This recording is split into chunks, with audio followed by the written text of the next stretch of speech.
Hello, I'm Colette Robbins, and this is Sophie Kahn, and we are the hosts of File Exchange. We're hybrid digital analog sculptors who, during the pandemic, observed that there is a void in the discourse about artists using 3D software. So we created this channel, File Exchange. File Exchange is a casual long-form interview series, and each episode features a different artist, curator, or writer who focuses on 3D software. It's a platform to connect and share ideas, tools, and tips revolving around these 21st century tools in art. And you get to be a fly on the wall for these hour-long discussions where we will deeply dive into the connections and contradictions between art and technology. And today we have a guest named Martina Menegon, an artist, lecturer, and curator. Martina lives and works in Vienna, Austria. So Martina Menegon is an artist working with interactive and extended reality art. In her work, she's creating intimate and complex assemblages of physical and virtual elements that explore the contemporary self and its synthetic corporeality. She experiments with the uncanny and the grotesque, the self and the body, and the dialogue between physical and virtual realities to create disorienting experiences. Martina is currently the head of extended reality and curator at the Area for Virtual Art, a platform for immersive experiences and get-togethers, and she's part of the curatorial team of the New Media Art Festival of Cyber in Vienna. Welcome, Martina. Hi, it's so nice to be here. Thanks for having me. Yes, and we're so excited to see some of your files and hear more about your process. Yeah. So any way you like to start is fine with us. Yeah, I mean, maybe I can start. Well, I was just gonna talk at the beginning, then we can show you stuff. I can show you some things.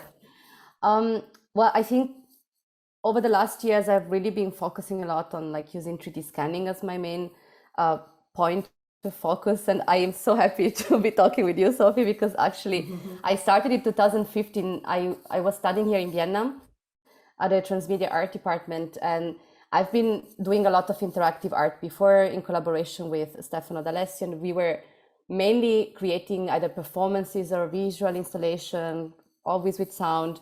But somehow my passion for 3D didn't really find a space there. And then there was this moment where I had to graduate. Stefano wanted to keep studying for a bit longer, so I had to really kind of go alone for the first time after many years. Yeah. And so I could finally start with my passion for 3D. And I remember being at home and kind of, thinking, what can I do with 3D? And I want to do so many things now. And I had this Kinect camera, which I used for interactive installations. And I found out I could use it as a 3D scanner. And I was so happy because, being a student, not having a lot of money, could not afford expensive scanning, They're like $20,000 plus, it's crazy. It's it crazy. Really is. So you started working with the Microsoft Kinect, right? Yes. It was really funny because I mean, it was something I really knew, but not for 3D scanning. So it was kind of having this new tool in my hands for the first time. And it was kind of the time where I also started to look around online which kind of artists are working with 3D and especially with 3D scanning. And actually you were the first artist I found. And it was like mega inspiring. So I'm really happy that we got over the years to connect. That's right. I think you'd emailed me at that point, right? Like when you were a student or when you just graduated. I remember that. Yeah. I'm always happy to answer those emails because my feeling is like, it's like just such a pain. Scanning is such a pain and the learning curve is so miserable. And it was like, because when I started doing it in 2003, there was so little information out there. So I would have loved to have had somebody that I could email, be like, hey, I can't get this thing to work, or how do I like get an STL file out of this software or whatever. So I always try and like always answer those to spare people some of the like suffering that I went through when I was trying to figure it out. Yeah. I did my best to answer them. Yeah, and I think actually over the last year that kind of changed for me. Like there has been so many talks, just like email exchange or just chat exchange between artists within our bubbles a bit, where we would just ask, hey, how did you do that? Or, which script did you use? Or how can I solve this problem? Which I really never had before. So it was really kind of nice doing during these hard the times. Pandemic.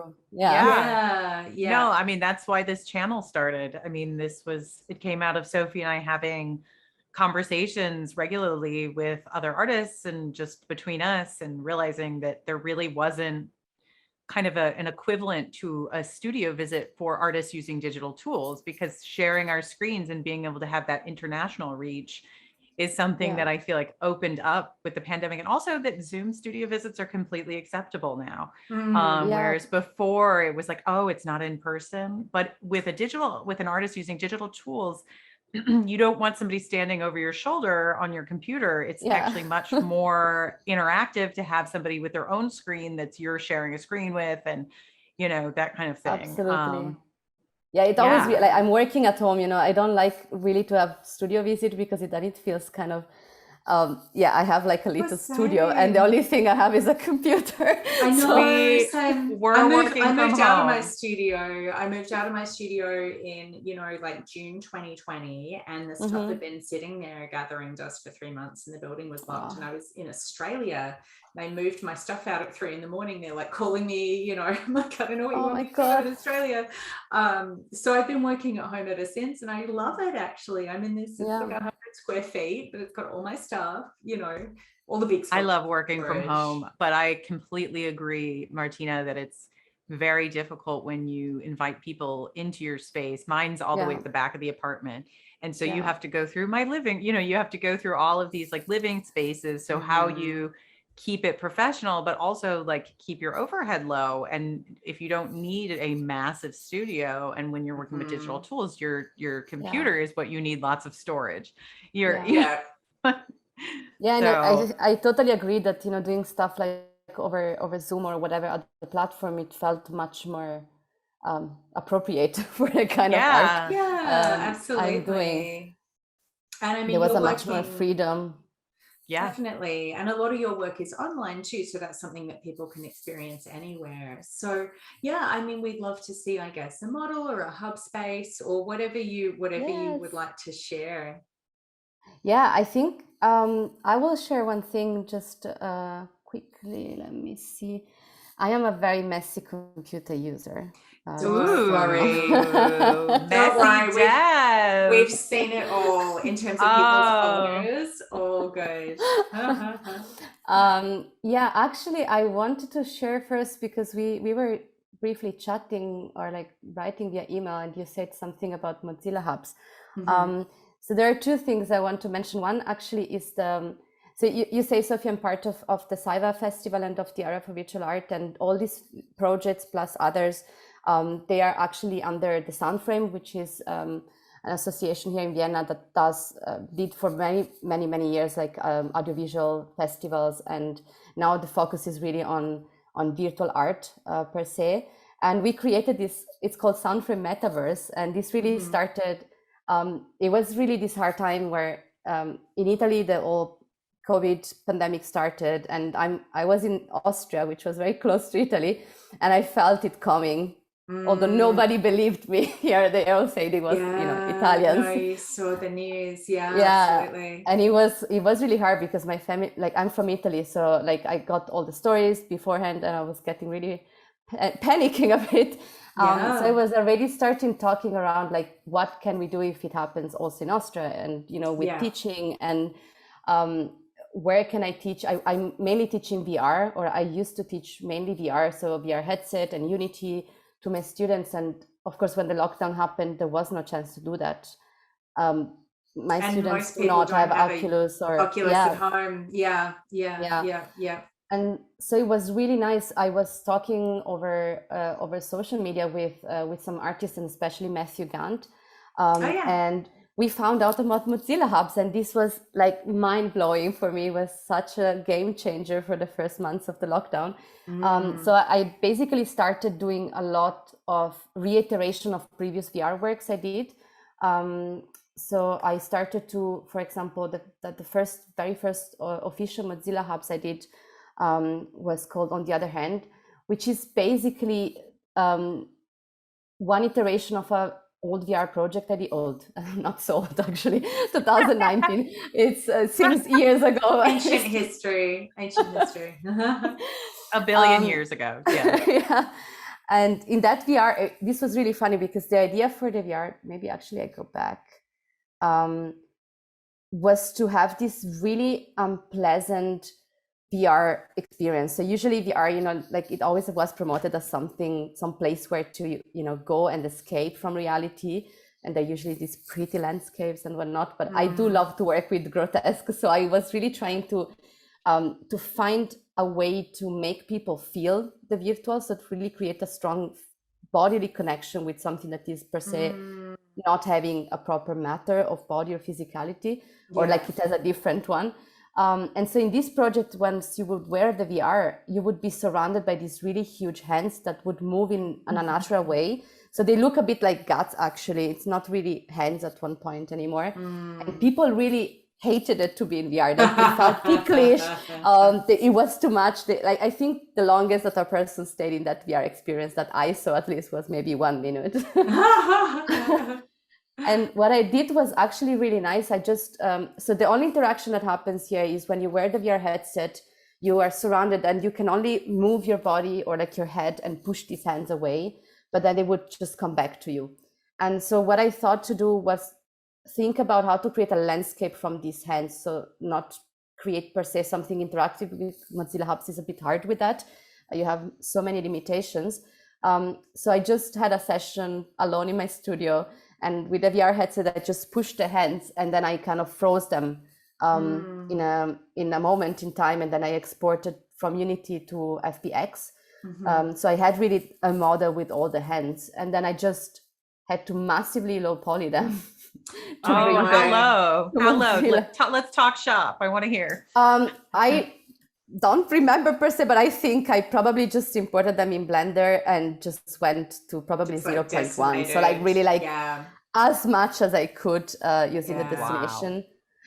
So you can actually see in the Mozilla Hubs, they are really harsh edged the hands. Yeah. But they do have this moment, it's very dynamic, but they don't move anymore. And so what I did was just importing this model in Mozilla Hubs and just making it huge. So I don't know, these hands are probably, I don't know if I think of, I'm thinking in meters, so I have no idea how it would be. I'm Australian. You can talk meters. Okay, perfect. That's okay. I would say they probably feel like something between 5 and 10 meters big. So they're really huge. Yeah. And you can just navigate. So the idea was really just to create a space where you could go and be with others and just experience art together. And it was really funny because people started to write to me that this became their second home. So the people actually stayed in the place and enjoyed it. Although this was starting from a really awful experience in VR for others. Yeah, so it became, that's so interesting. I mean, I think that, like I've also presented a show in Hubs, and, obviously like from Hubs, you can see it on Oculus. And there's definitely, you don't get that like visceral impact in Hubs because it's in the browser, it's in this kind of like safer zone, it's not as immersive.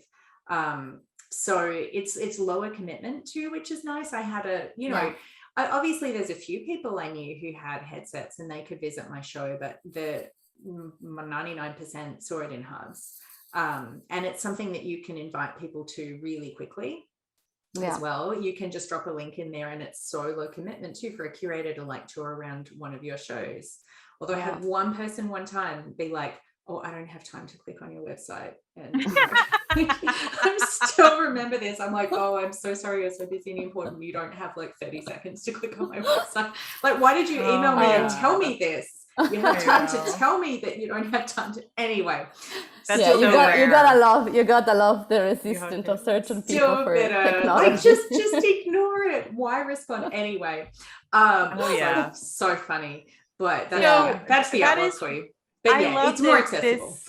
That you were able to take the matter that you already had, the sculptures that you already had in VR, and export them into this other format, create this completely other emotional experience that is less kind of almost like repulsive and like you're being invaded. Because VR is kind of, we were talking about this the other day and I can't remember with whom, but VR is very much like a exposure therapy Yeah, but they do and they use it that way for people with phobias or, you know, PTSD. I think there are some clinical applications too. Definitely. And so it really is like, I mean, I viewed Sophie's solo exhibition in VR and then also on the screen. And it's just like the physicality of VR is definitely, you can't replace that. But that's interesting that then you took it and created something different with the medium of Hubs, because Hubs is a completely different medium, but it still has a little bit that interactivity. Is that the main place you use for your interactive exhibitions or AR exhibitions? Like, do you use Hubs or do you use like other sites? I think I always try to mix it a bit. So with Hubs, I got really obsessed. So usually I don't stay so long on one place. But with Hubs, I really started and just basically just reiterated project. And I love to do that. I always found it a bit weird. I'm not coming from really, you know, super 3D software designing background. So I had to learn by myself how to model and how to animate and so on. And I started a bit. A lot of us did, actually. I didn't go to, I was a painter. I did not go to school for software. I didn't get into 3D software until like 2012 to 2014. And I feel like I'm still learning all the time. I'm learning Blender now. I didn't know Blender. I started with ZBrush. So like I had to go backwards with my 3D education, because starting with ZBrush is completely different than starting with a traditional 3D modeling software. Yeah. But I think it wasn't even, nobody even taught it. I mean, when we were in school, I mean, maybe when you were in school, Martina, but like, we just didn't have access to it. And we didn't have access through it in a fine art or traditional art world lens. It was completely unacceptable. That's the main difference. Like I did have a like Cinema 4D introduction. But that was kind of directed on really kind of modeling, you know, proper modeling, and so it was not really in an artistic direction.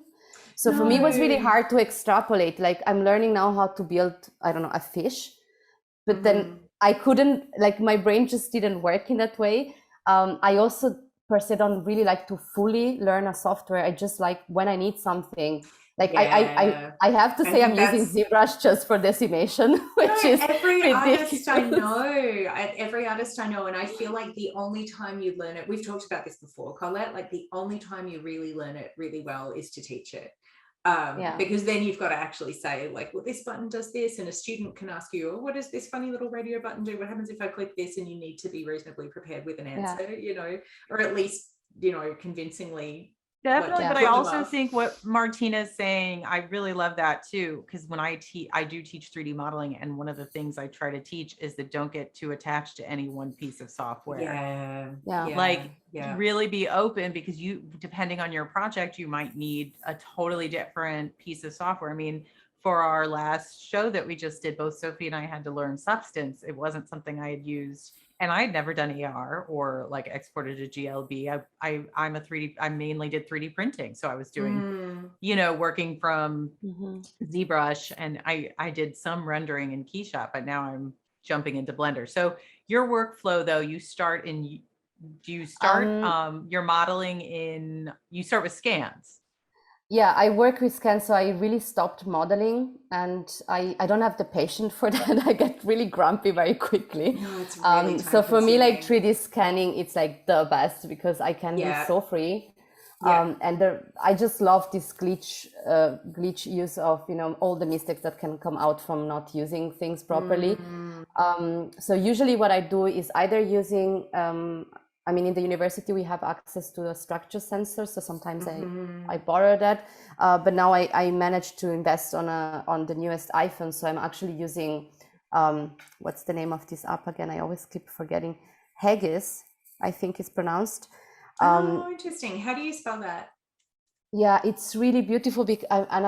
And that's a project I will show you. It's still in progress. I have no idea what will be the end result yet. But it's so beautiful because it scans really the movements also. So I'm trying to keep this 3D scan selfies idea, which I started with the Kinect camera. So really not having someone scanning me, but being alone and having this moment for myself, with myself, in which I try to 3D scan my body. And so for me, it's a bit of like this kind of very meditative, performative moment that I just do alone. And with Tegas, it's really beautiful because I'm experimenting since I got the phone last year in December to just like move while 3D scanning and really have harsh movements. And the results are really beautiful. And that was so tricky. It was so tricky because that was the first time I worked with like ply file. I don't know if it's pronounced correctly. What's the format? Like it's like a PL epsilon. Oh yeah, Stanford polygon. Yeah, PLY. Yep. And I couldn't figure out how to get to a normal mesh, so that I just spent like 2 weeks on ZBrush, and I was so happy because I kind of got to know it's a point new stuff format, right? ZBrush. You've got to surface it. Yes, I've been there.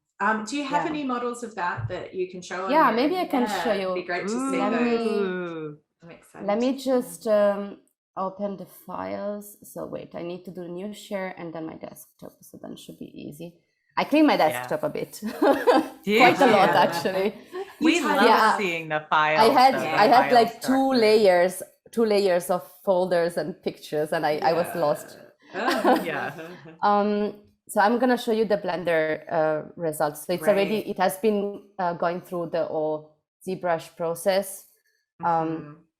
I was just experimenting with like this Dynamesh option in ZBrush, and it just did some crazy stuff with the model. But well, Dynamesh is meant to like be like almost like to create like a wrapping paper to go around your model. So if you have unfortunately with scans, if you have like holes or little fragments, it's going to wrap those, and then it's going to smooth it. And also, unless you turn the smoothing off, and unless it's super high resolution, and then you have to Z remesh and project anyways. And it's, I basically went through all the options until I was satisfied.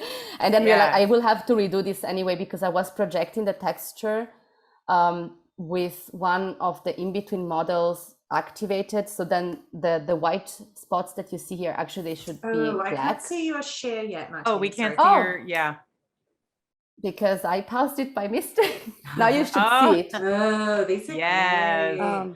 I love this.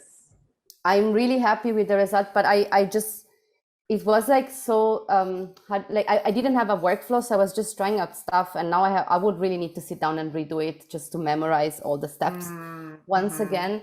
And I'm not yet sure what I want to do with this. I probably will end up having a web AR again, because that's something I started to do with my 3D scan selfies, to just kind of finally have a place for them to exist, because I started in 2015 and then I released them in 2016 the first time. And back then I didn't know how to do AR, or I just started using Unity.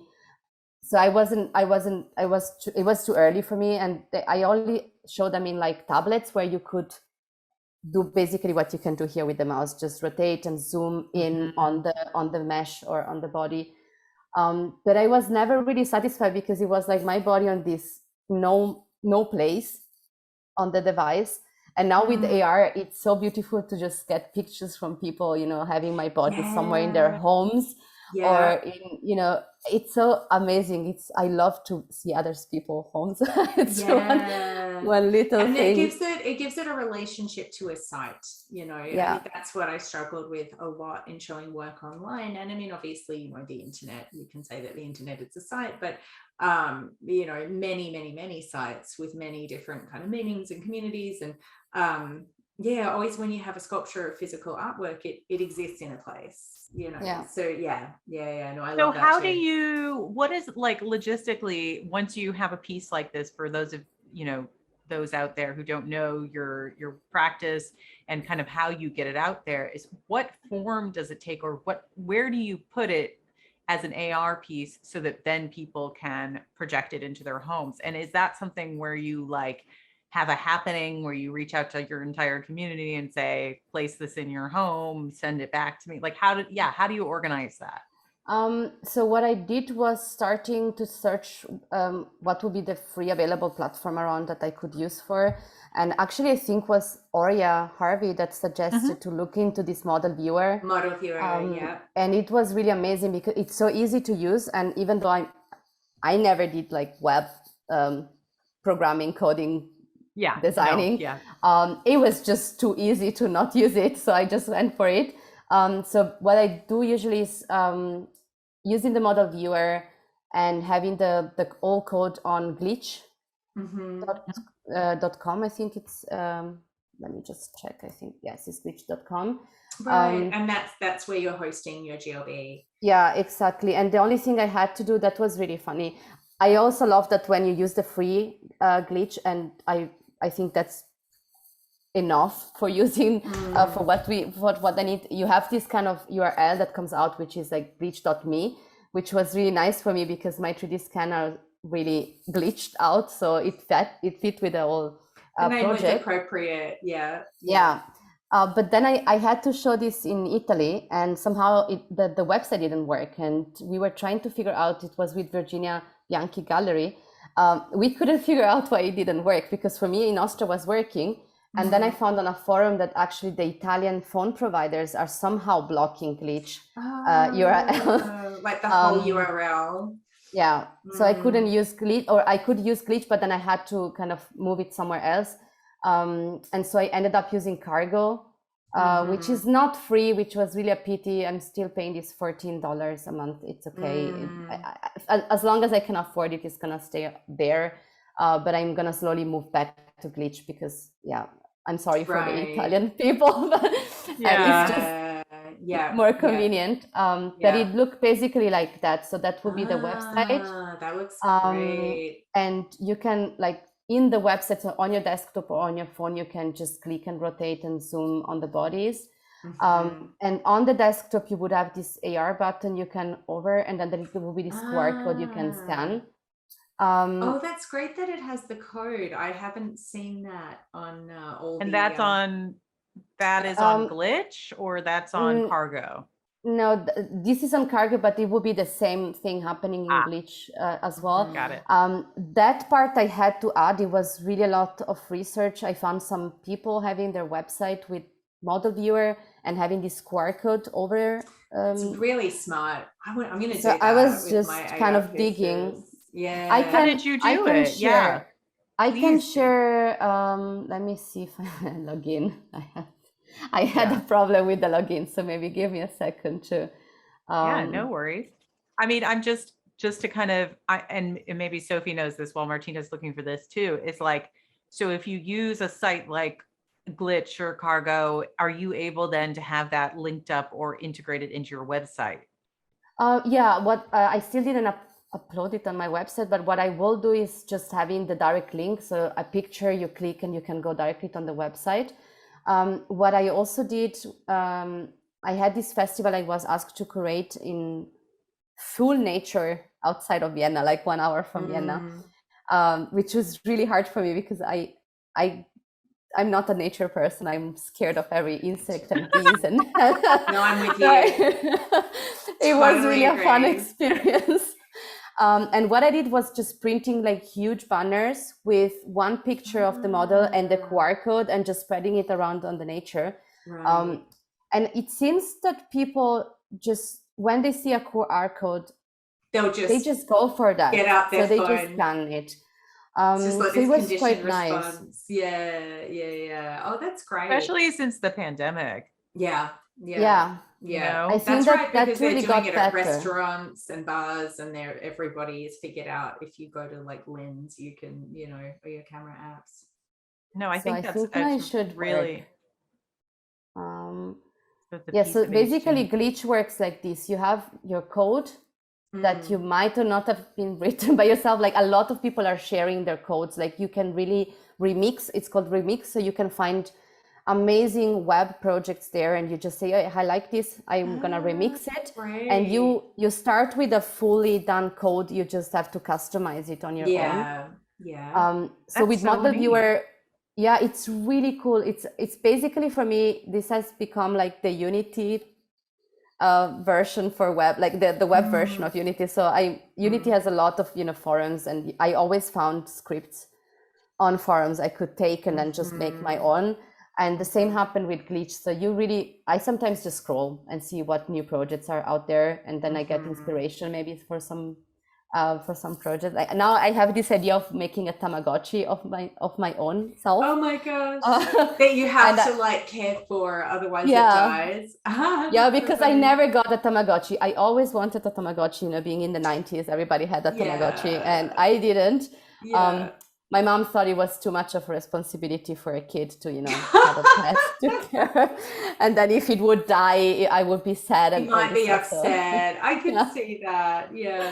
Oh, that's so it looks like you have a similar situation to Sophie, where once you've done your scan, you have to thicken it, right? Like you have to give it some mass so that you can export. Well, this happened actually. Yeah, this happened. So when I used this was done with the Kinect camera.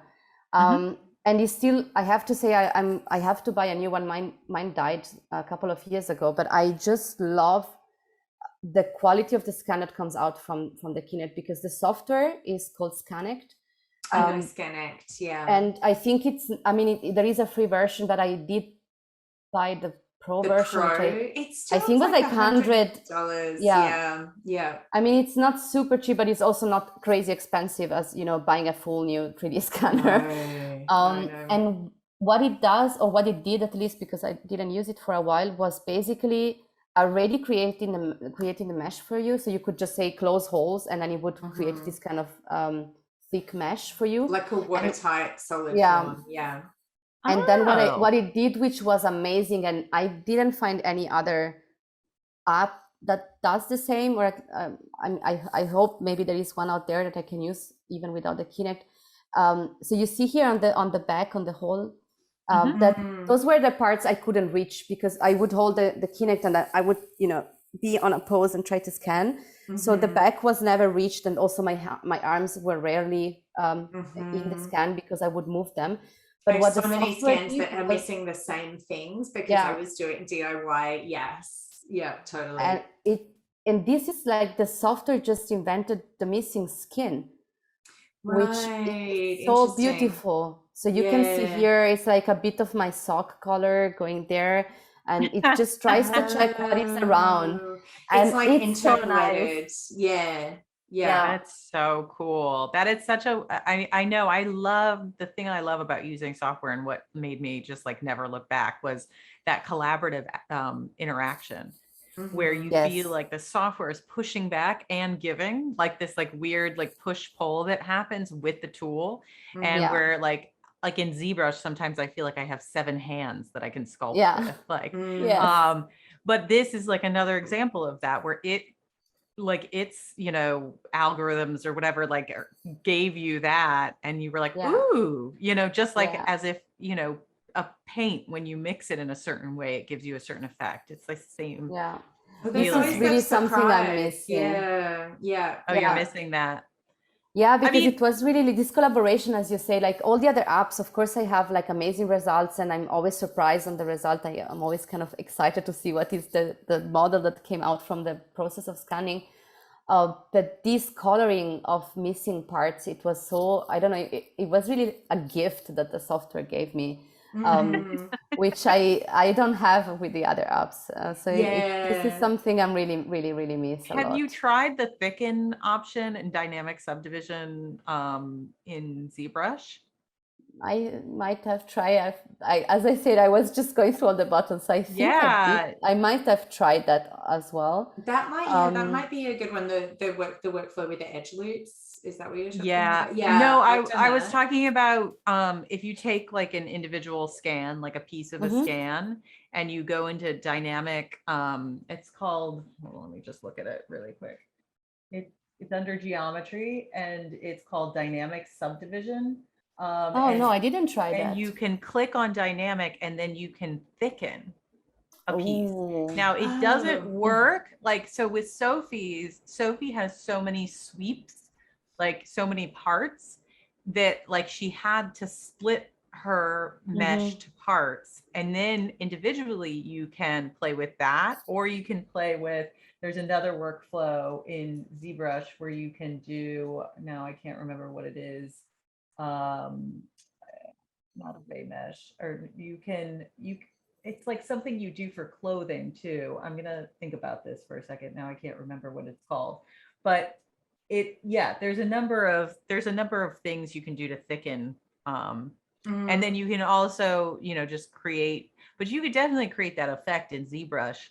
It just would take a different workflow. Because it's smoothed. I mean, I'm right now, the thickening scans has just been a continual battle for me. Like I used to use Rhino, and then they broke that function after about Rhino 4, and my meshes would just hang. Then I started using Mesh Mixer, because Mesh Mixer has a really nice extrude. And you can extrude along the polygon normal or along the X, Y, or Z axis, and you can have a flat offset like for the bas reliefs that I use, or you can have a constant where it's just doubling your surface. But this is something else, because you've got the hole closing as well. There's an extra element of like this organic form that's been created. So yeah, we could keep brainstorming. I bet I could think. Oh, well, the other tool that I was thinking of was the extract tool, which is under subtools.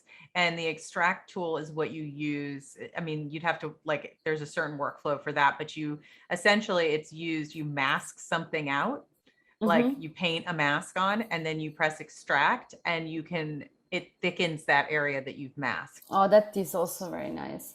So that can create some very organic. Yeah. So that's like also ZBrush is on my list. It's like, is the software I wish I would have time to really sit down and learn as much as I can. I had to do a 2-week residency. I've said this on Phile Exchange before. I had to go to Masmoka, like away from my husband and children and dishes and laundry, and like spend like 2 weeks at my desk, on ZBrush. Yeah. And now I love it. But yeah, I mean, what I love too, like just coming back to kind of the more conceptual thoughts about scans, is like that you have this skin and then you see the interior of the body. And I know there's Colette's piece, actually the one in the background has that similar, the hollow face illusion. I just learned that term, where you can see inside. Actually, Colette, maybe you could show us, just so I have a little visual demonstration. Oh, what, the actual physical sculpture? Yeah. Okay, hold on, let me go. Because you have this sense of like you're peering, you're like looking into the body, but it's almost like you're looking through somebody's eyes into it, Yeah, which is kind of appropriate if you're using selfies as well. Oh, wow. Yeah. So it's like the same head. It's like, this is so cool. I just learned that term. So sorry to interrupt your screen share, Martina, but like that sense of the view that you get internally, like a view into the body from behind the skin, like what would, from inside, it's so eerie.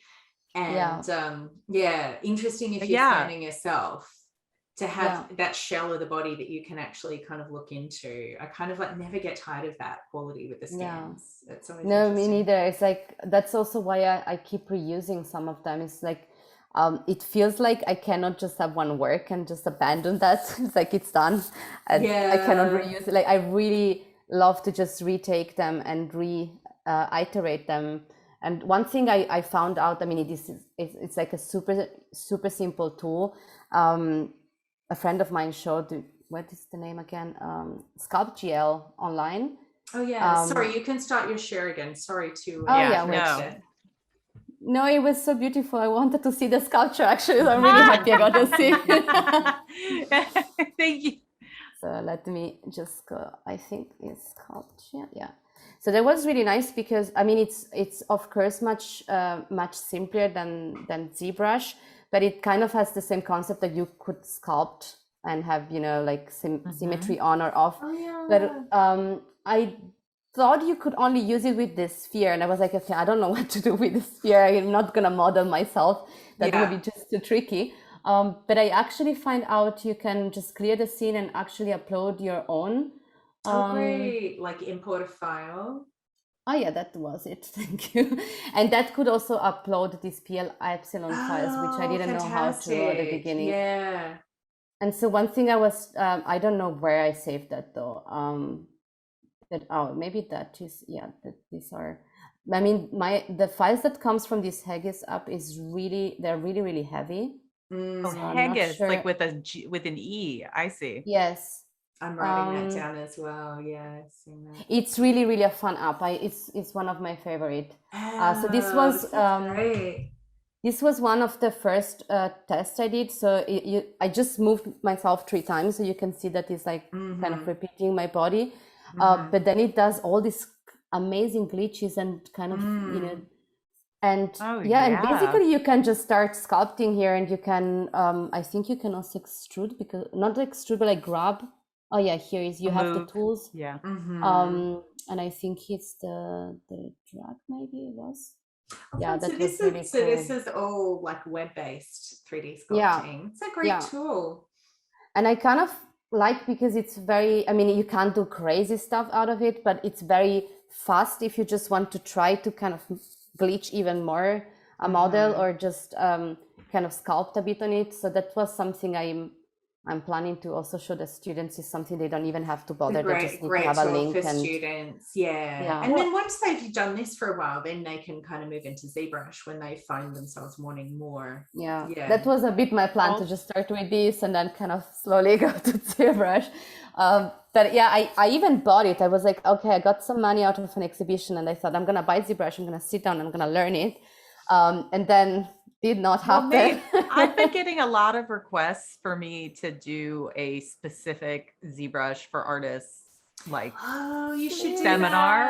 And like I really think I should something where it's like a smaller group, and we can talk like more specific. We can get into like the 101, specific, but then also workshopping. And like different workflows, like, but talking about it in the context of like artists, like both making physical sculptures, making AR sculptures, and like dealing with scans, dealing with sculpting. I think I need to like start composing something like that, because it would be really fun to do that with a bunch of artists and like see what you guys come up with. And you have also this knowledge of 3D printing, which is like, it's something I'm struggling right now, because I just keep getting requests for actual sculptures. That was going to be my question for you, is do you fabricate these? It's so hard for me, because I kind of I cannot imagine just having the same model. Like, I'm always trying to, I mean, site specific is not probably the right term, but I'm always trying to have a work that is meant for the platform it's I think that's presented on. So for me to just have a replica, you're not churning it out, you're not, I think that's the right approach. Medium so specific. It was really, it was really hard for me to just think, okay, that's my 3D scan, and now I'm gonna try to print it, and then it's like, which material?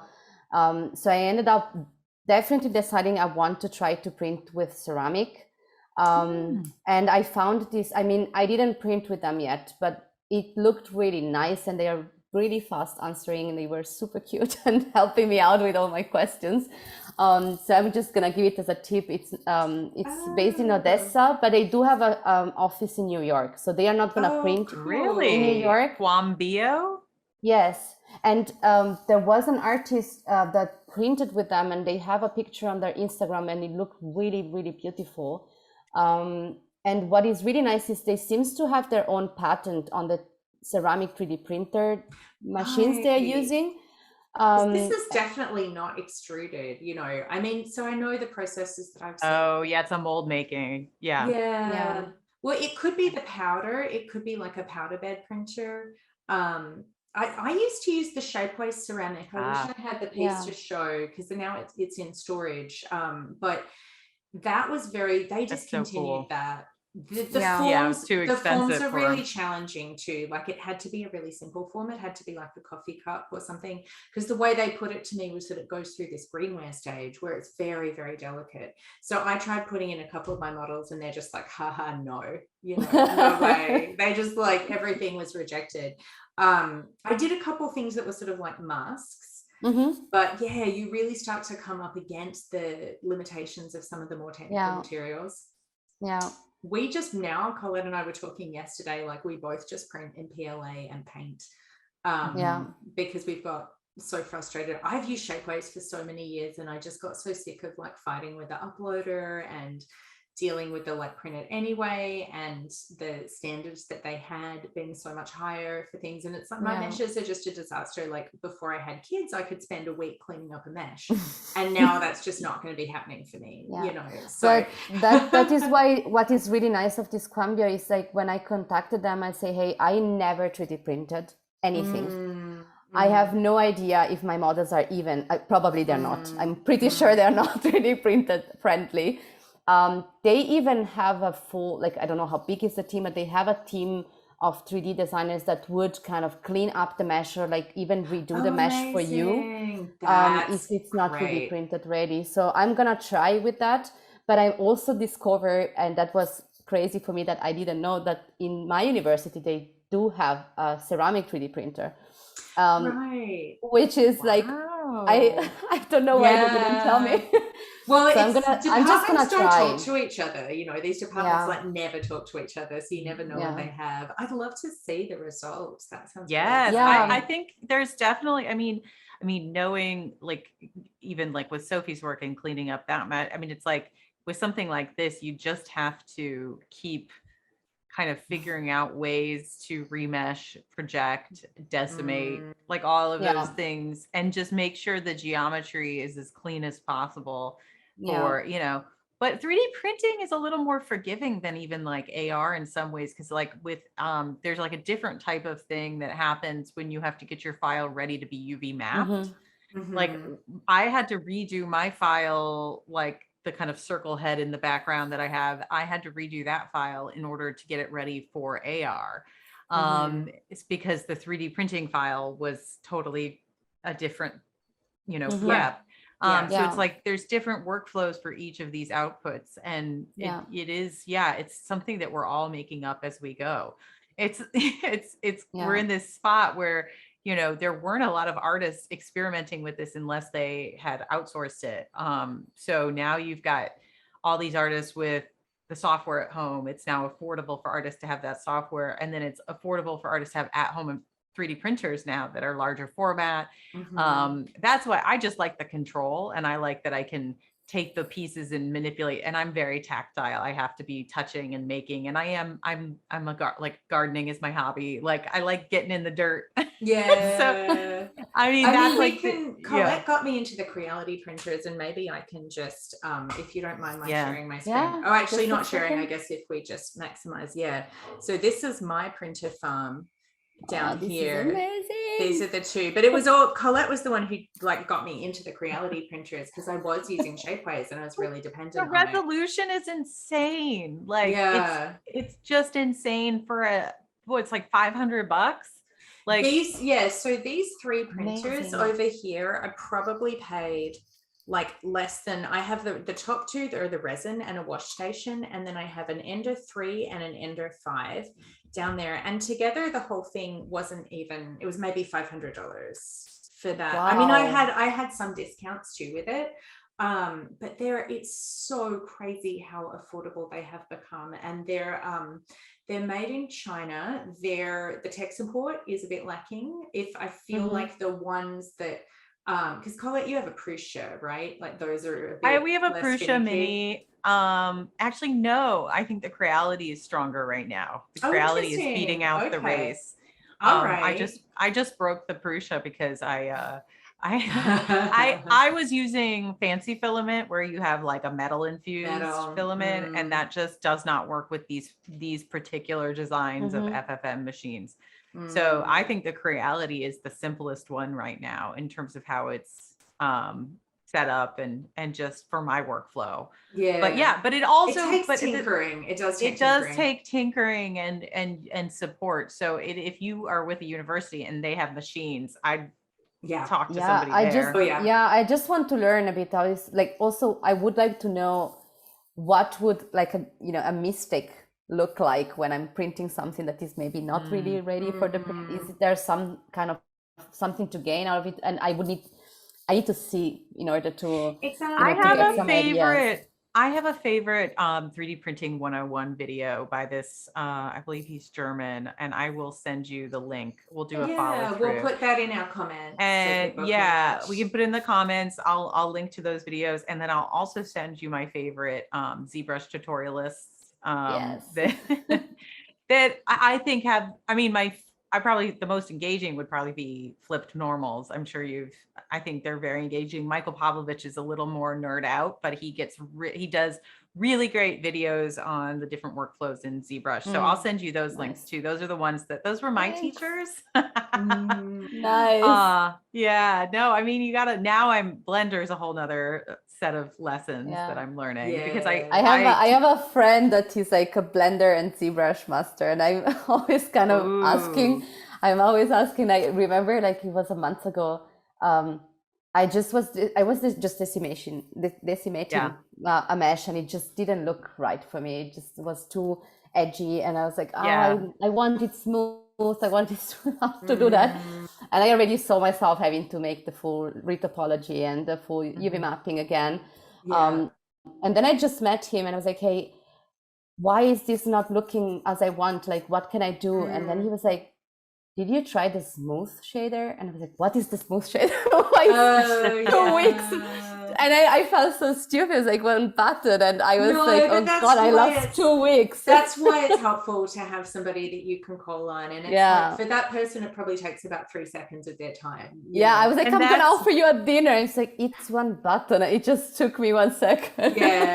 And you're talking about Blender, right? Like you're talking about, Blender has really powerful decimation options because we created a workflow within Blender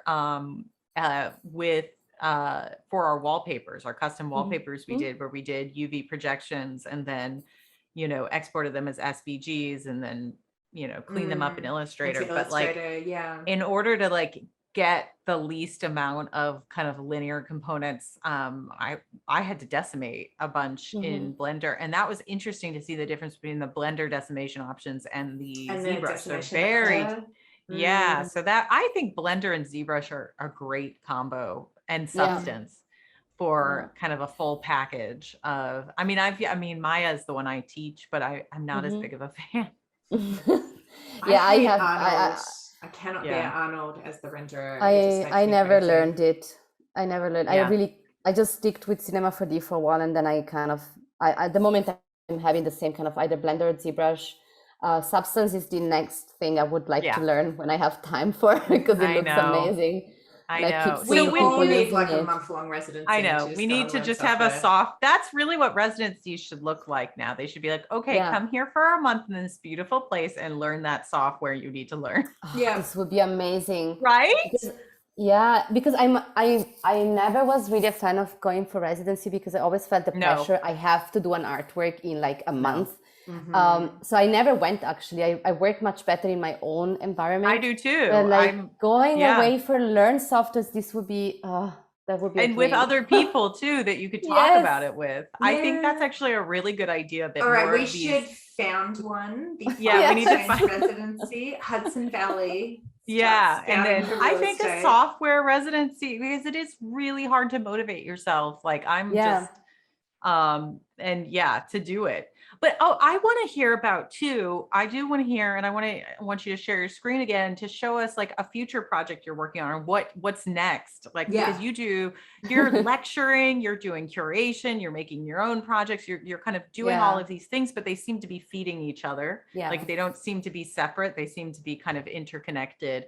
But what's your next step now? What are you working on? Well, I had a bit of a break during the summer, because last year was it's something that it's really hard to complain about. It was beautiful to have so many exhibitions and so many talks, and it was really beautiful, but it was a lot.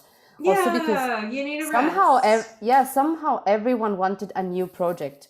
So I couldn't, show projects I had already. I had to kind of produce new projects, and just felt like a factory at one point. And that's kind of, it's terrible for art sometimes. I felt like I liked all the projects I did, but somehow I kind of missed that workflow of having a much bigger project where I can spend really weeks and months on it rather than just a couple of weeks and then it's done.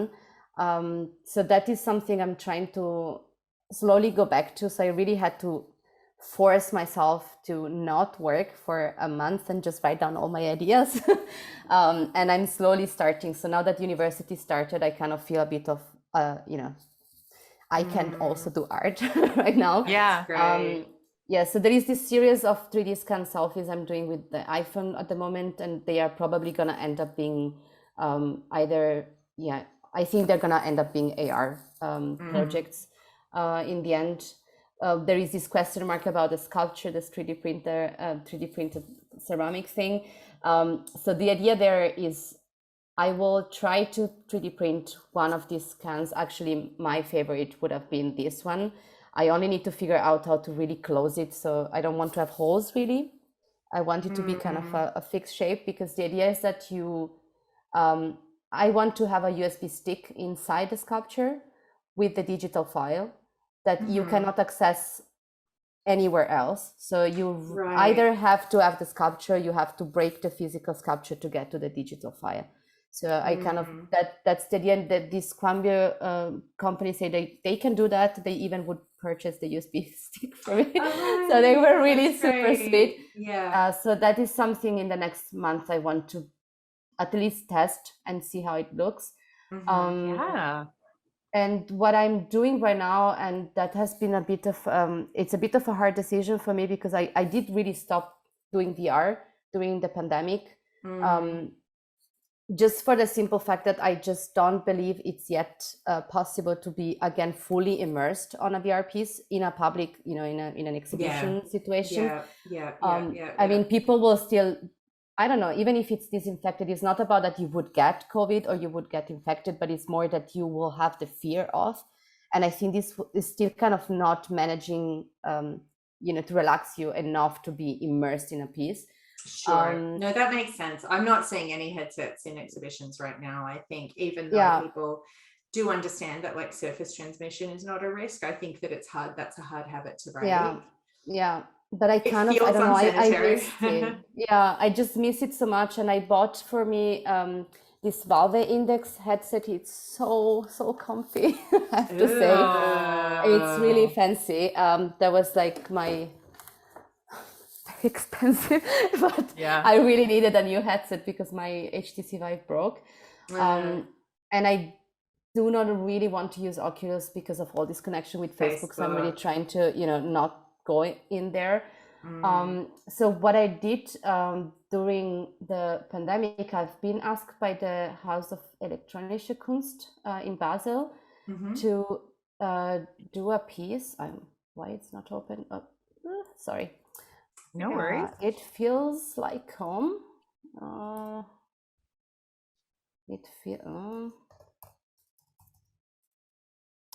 Yes, because I don't name my files correctly, so then I don't find them.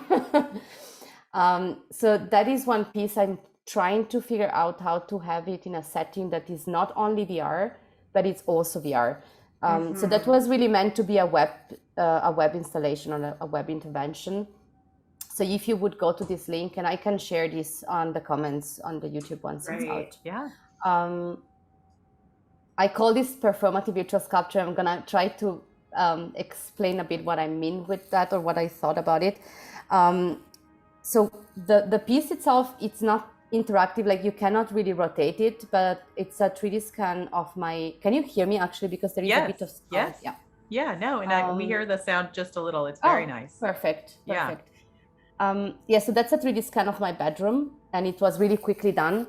And the idea was to kind of have this contrast between kind of orthographic perspective, an orthographic look on the bedroom and the 3D bodies inside. So the only interaction you can do here is just dragging the bodies around, but you cannot free them. So they are really trapped in this bedroom. And if it's very, very tiny, it depends on the screen resolution, but here on the bottom left, there is some kind of hint of what is happening on the situation here. So there are here 19 bodies or 19 versions of myself. And that's because it's 19 o'clock right now in Vienna. So if you would open that link in New York, that would be the amount of bodies of the time you are in. So everybody in different time zones will have a different look at the space and at the piece. And it has also automatic, it's like a clock basically. So if now would, from 7 p.m. would turn to 8, a new body would be added one to the appears. space. Yeah, right. Interesting. Yeah. And also the gravity will change. So at the moment, the gravity is, I think, plus or something. So all the bodies are floating on the top. But every time you reload or every time the hour change, the bodies just could collapse on the floor or could just float in the air. And I was kind of curious to see how this would look when I'm not out of the space, but I'm in the room with this body. So I don't have the PC connected, so I cannot really show the VR how it would look, but I can. Maybe you can share a link that people can look at later too. If they're able to. I can just open the Unity file. Yes. So that would be that one. And it's actually super beautiful to be in VR in the bedroom. It's creepy, but it's also pleasant, and I really love this clash of emotions when this happens. I'm really always very happy. Well, there's that's this kind of the theory of the uncanny, right? It's like the unheimlich. It's like know, at home but not at home, or your kind of familiar surroundings are disrupted. So yeah. Oh, cool. Well, yeah, we'd love to see the Unity file, and then I think we might be almost out of time, but definitely. So the idea is now that I want to have this installation, and that would be a physical installation that works with this hybrid idea, where you would have the projection as you just saw on the web. So this kind of static image with the bodies. And I think I'm gonna use something like this kind of Bluetooth trackpad for I would just like to install it in a way that is not just that somewhere on a table, but it has some of a platform for it. So the audience that is there, or like the visitor that is there, can just click and drag the bodies as you would do on a desktop computer online. Oh, right. But you can also be in VR. Interface. Interesting. Yeah. Okay. But you could also go in VR. So and in VR, you have no control over the bodies being dragged. So basically in VR, you are one of those bodies. And that's something I want to try to install, well, not in my little studio, but somewhere, maybe at the university at one point. I just want to see if it works and what it does to be kind of feeling helpless in VR. And really, from a point of view of someone looking into a space, to be in the space and being part of those bodies and kind of hopefully managing to create this connection. So that's something I want to work. And the next step for me, actually, that's the priority for me right now in terms of my own art. I have an opening in the beginning of November where I'm showing this. I'm showing one of the Mozilla Hub spaces that I did. This one that I'm showing. I showed at the Meet exhibition, Sophie. Yes. So that will be actually projected on a wall, plus the Mozilla Hubs will be live streamed 24/7, as long as the space is open. And I am working on a concept for the opening, kind of performative presence of the artist. And that I would have to use the Oculus, unfortunately. But what I'm gonna plan basically, so there will be the Mozilla Hubs in the space, and I will be in Mozilla Hubs on an Oculus, but in the physical location. Right. So I can talk with people joining in Mozilla Hubs and I can see them. But the Oculus has this cool feature that you can define your virtual space. Yes. Where you're fully in VR, but if you cross this wall, you can actually... you can love the crossing the wall. I just love that, and I thought it would be kind of weird and maybe fun if I'm just sitting and I'm in VR, and if someone of the physical audience is talking to me, I'm just gonna kind of go out of the virtual wall and I can see them and I can talk with them, but they have this kind of VR wall with me. Are you allowed to record your VR sessions? Like, can you do that? Like, can you record your experience in VR? Is there an option? You can Oh, I never cast tried with the it. Oculus. I think I should be able to do that. Yes, you can. We do it to the TV, so you can from the Oculus you can cast to. I don't know if it's nice. I don't know if it's through Chromecast or what, but I know that like when I've done because we have one. We're not like a two Oculus household, you know. So if We've like got somebody one. is that's a one real Oculus. limit, isn't it? It's like I don't want to spend $500 and have two Oculi. So you know, but then at least the other person can see on their like TV what you that's see. really nice. There are ways to do that. I don't know cool. about recording, but I'm sure we could look at that. I'm sure there's something. I've just been thinking about it because when Sophie brought me into her solo exhibition and I was in my Oculus, she was in hers. It was transcendental, or like it was a transformative like moment because it just really, I felt like I was getting to experience her work in another dimension and then interact with her. And like, I just was like, I kind of wish we could have recorded that and had that as an archive. Yeah, that absolutely. Also connects with file exchange. This is really always hard for me. Like I always forget to document. I'm always arriving the day after the opening and I'm like, didn't take any picture. It's really something like documenting and backup. I'm really bad at that. I think it's really hard to remember all of that in addition to like all the stuff you have to do in order to have an exhibition. So I think it makes sense, but I think getting those gallerists, curators, and anybody that's involved to take photos and have like some sort of shared folder. It's probably the only way to get it make done. The poor artist do everything. Well, we're almost. I think we're about at an hour, Martina. Anything else you want to promote? If you want to tell us where the opening will be, and then we can put the details too. I'm gonna post you. It's not official yet exactly when it is, but as soon as I have the dates, I'm gonna post it. And I'm definitely gonna post one link. I'm just gonna quickly share the screen. So the Soundframe Metaverse is at the moment, we are part of a competition, like an open call, and you can vote for it.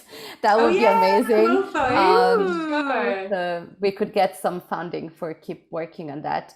And just for the people watching, once you will get the link, apart from voting, you should really jump into it. So all of these, it's a mirror board. You can zoom in and get to know all the names of the project. And all of these are links to Mozilla Hub spaces that we either created or curated for the spaces. So please share that and we'll add that too. That would be amazing. Well, thank you so much, Martina. Thank you for all the tips. I'm looking forward to watching some tutorials. This is the whole point, is that kind of connection. Amazing.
Thank you so much for just taking the time to, really dig into your practice with us and like share all aspects of the files that you're using. I think that you are really a great example of somebody who really does, that the computer and these tools are really just this conduit for you to like explore all of these different iterations and ideas and concepts, and then to put them out into the world and connect with other people with those ideas.